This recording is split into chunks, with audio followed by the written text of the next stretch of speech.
Hello students, ਅੱਜ ਆਪਾਂ study ਕਰਾਂਗੇ। ਆਪਣਾ ਅੱਜ ਦਾ ਟੌਪਿਕ ਕੀ ਹੈ? JavaScript document object model. Mean JavaScript ਦੇ ਵਿੱਚ ਡੋਮ ਡਾਕੂਮੈਂਟ ਆਬਜੈਕਟ ਮਾਡਲ ਕੀ ਹੁੰਦਾ ਹੈ। Every web page resides inside a browser window ਵਿਚ can be considers as an object. ਹਰ ਵੈਬ ਪੇਜ ਇੱਕ ਬਰਾਊਜ਼ਰ ਵਿੰਡੋ ਦੇ ਅੰਦਰ ਰਹਿੰਦਾ ਜਿਸ ਨੂੰ ਆਬਜੈਕਟ ਮੰਨਿਆ ਜਾ ਸਕਦਾ ਹੈ। A document object represent the HTML document that is displayed in that window। ਇੱਕ ਡਾਕੂਮੈਂਟ ਆਬਜੈਕਟ ਹੈ ਜੋ ਉਹ HTML ਡਾਕੂਮੈਂਟ ਨੂੰ ਦਰਸਾਉਂਦਾ ਹੈ ਜੋ ਉਸ ਵਿੰਡੋ ਵਿੱਚ ਡਿਸਪਲੇ ਹੁੰਦਾ ਹੈ। The document object has various properties that refer to other objects which allow access to and modification of document contents।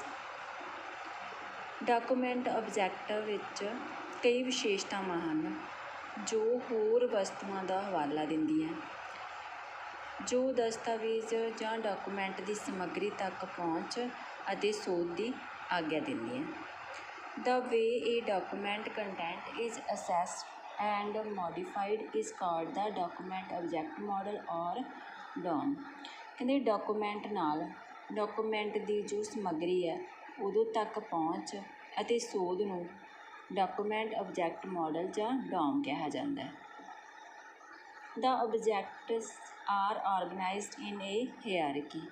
Object ਇੱਕ ਲੜੀ ਵਿੱਚ ਸੰਗਠਿਤ ਕੀਤੇ ਗਏ ਹੈ।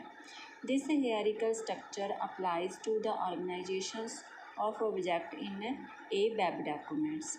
ਕਹਿੰਦੇ ਇਹ ਜੋ ਦਰਜਾਬੰਦੀ ਦਾ ਢਾਂਚਾ ਹੈ ਇੱਕ ਵੈਬ ਡਾਕੂਮੈਂਟ ਵਿੱਚ ਆਬਜੈਕਟਸ ਦੇ ਸੰਗਠਨ 'ਤੇ ਲਾਗੂ ਹੁੰਦਾ ਹੈ।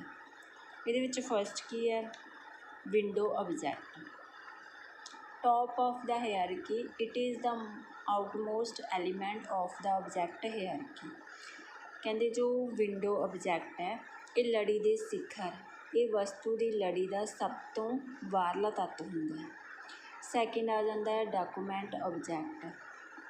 ਇਹਦੇ ਵਿੱਚ ਕੀ ਹੈ? ਕਹਿੰਦੇ ਹਰੇਕ HTML ਡਾਕੂਮੈਂਟ ਜੋ ਇੱਕ ਵਿੰਡੋ ਵਿੱਚ ਲੋਡ ਹੁੰਦਾ ਹੈ ਇੱਕ ਦਸਤਾਵੇਜ਼ ਆਬਜੈਕਟ ਬਣ ਜਾਂਦਾ ਹੈ। ਦਸਤਾਵੇਜ਼ ਵਿੱਚ ਪੇਜ ਦੀ ਸਮੱਗਰੀ ਹੈ। ਨੈਕਸਟ ਆ ਜਾਂਦਾ ਫਾਰਮ ਆਬਜੈਕਟ। ਐਵਰੀਥਿੰਗ ਇਨਕਲੋਜ਼ਡ ਇਨ ਦਾ ਫਾਰਮ ਟੈਗ। ਕਲੋਜ਼ ਟੈਗ ਦੇ ਵਿੱਚ ਫਾਰਮ ਟੈਗ ਸੈਟਸ ਦਾ ਫਾਰਮ ਆਬਜੈਕਟ। ਫਾਰਮ ਆਬਜੈਕਟ ਹੁੰਦਾ ਜੋ ਉਹ ਫਾਰਮ ਟੈਗਾਂ ਦੇ ਵਿੱਚ ਬੰਦ ਹਰ ਚੀਜ਼ ਫਾਰਮ ਇਕਾਈ ਨੂੰ ਜਾਂ ਆਬਜੈਕਟ ਨੂੰ ਨਿਰਧਾਰਤ ਕਰਦਾ। ਲਾਸਟ ਆ ਜਾਂਦਾ ਫਾਰਮ ਕੰਟਰੋਲ ਐਲੀਮੈਂਟਸ। ਮੀਨਸ ਕੀ ਹੈ ਕਿ ਫਾਰਮ ਆਬਜੈਕਟ ਵਿੱਚ ਉਸ ਆਬਜੈਕਟ ਲਈ ਪਰਿਭਾਸ਼ਿਤ ਸਾਰੇ ਤੱਤ ਹੁੰਦੇ ਹੈ ਜਿਵੇਂ ਕਿ ਟੈਕਸਟ ਫੀਲਡ ਹੋ ਗਿਆ, ਬਟਨਸ ਹੋ ਗਏ, ਰੇਡੀਓ ਬਟਨਸ ਹੋ ਗਏ ਐਂਡ ਚੈੱਕ ਬਾਕਸ ਹੋ ਗਏ। ਹੋਂਦ ਵਿੱਚ ਬਹੁਤ ਸਾਰੇ ਡੋਮ ਹੈ। ਹੇਠ ਦਿੱਤੇ ਭਾਗ ਇਹਨਾਂ ਵਿੱਚੋਂ ਹਰ ਇੱਕ ਡੋਮ ਨੂੰ ਵਿਸਥਾਰ ਵਿੱਚ ਦੱਸਦੇ ਹਨ ਅਤੇ ਦੱਸਦੇ ਹਨ ਕਿ ਤੁਸੀਂ ਉਹਨਾਂ ਨੂੰ ਡਾਕੂਮੈਂਟਸ ਦੀ ਸਮੱਗਰੀ ਤੱਕ ਪਹੁੰਚਣ ਅਤੇ ਸੋਧਣ ਲਈ ਕਿਵੇਂ ਵਰਤ ਸਕਦੇ ਹੋ। ਫਸਟ ਕਿਹੜਾ ਆ ਜਾਂਦਾ ਹੈ? ਦਾ ਲੈਜੈਂਸੀ ਡੋਮ ਮੀਨਜ਼ ਪ੍ਰਾਂਤਨ DOM. This is the model which was introduced in early version of JavaScript language। ਕਹਿੰਦੇ ਇਹ ਉਹ ਮਾਡਲ ਹੈ ਜੋ JavaScript ਲੈਂਗੁਏਜ ਦੇ ਸ਼ੁਰੂਆਤੀ ਵਰਜਨ ਵਿੱਚ ਪੇਸ਼ ਕੀਤਾ ਗਿਆ ਸੀਗਾ। It is well supported by all browser but allow access only to certain key portion of document such as forms elements and images। ਕਹਿੰਦੇ ਇਹ ਕੀ ਕਰਦਾ ਹੈ?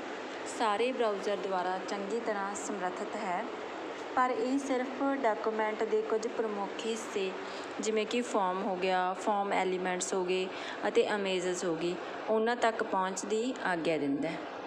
ਸੈਕਿੰਡ ਆ ਜਾਂਦਾ ਦਾ W3C ਡੋਮ। ਇਹ ਕੀ ਹੈ? ਕਹਿੰਦੇ this document object model allow access and modification of all document contents and is standardized by the World Wide Web ਕੰਸੋਰਟਿਅਮ।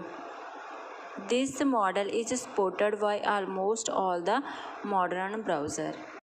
Means ਕੀ ਹੈ ਕਿ ਇਹ ਡਾਕੂਮੈਂਟ ਆਬਜੈਕਟ ਮਾਡਲ ਸਾਰੇ ਡਾਕੂਮੈਂਟਸ ਦੀ ਸਮੱਗਰੀ ਦੀ ਪਹੁੰਚ ਅਤੇ ਸੋਧ ਦੀ ਆਗਿਆ ਦਿੰਦਾ ਹੈ ਅਤੇ ਵਰਲਡ ਵਾਈਡ ਵੈਬ ਕੰਸੋਰਟੀਅਮਸ ਦੁਆਰਾ ਮਾਨਕੀਕਰਨ ਕੀਤਾ ਜਾਂਦਾ ਹੈ।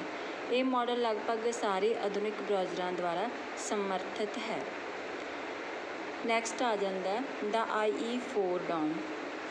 This document object model was introduced in version 4 of Microsoft Internet Explorer browser IE5 and later version include support for most basic W3C DOM features।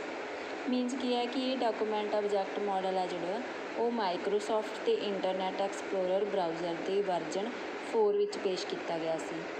IE5 ਅਤੇ ਬਾਅਦ ਦੇ ਜੋ ਵਰਜਨ ਹੈ ਉਹਨਾਂ ਵਿੱਚ ਬਹੁਤੀਆਂ ਮੁੱਢਲੀ W3CDM ਵਿਸ਼ੇਸ਼ਤਾਵਾਂ ਲਈ ਸਹਾਇਤਾ ਸ਼ਾਮਲ ਹੈ। ਨੈਕਸਟ ਆ ਜਾਂਦਾ DOM ਕੈਪੇਬਿਲਿਟੀਜ਼। ਮੀਨਸ ਕੀ ਹੋ ਗਈ DOM ਅਨੁਕੂਲਤਾ।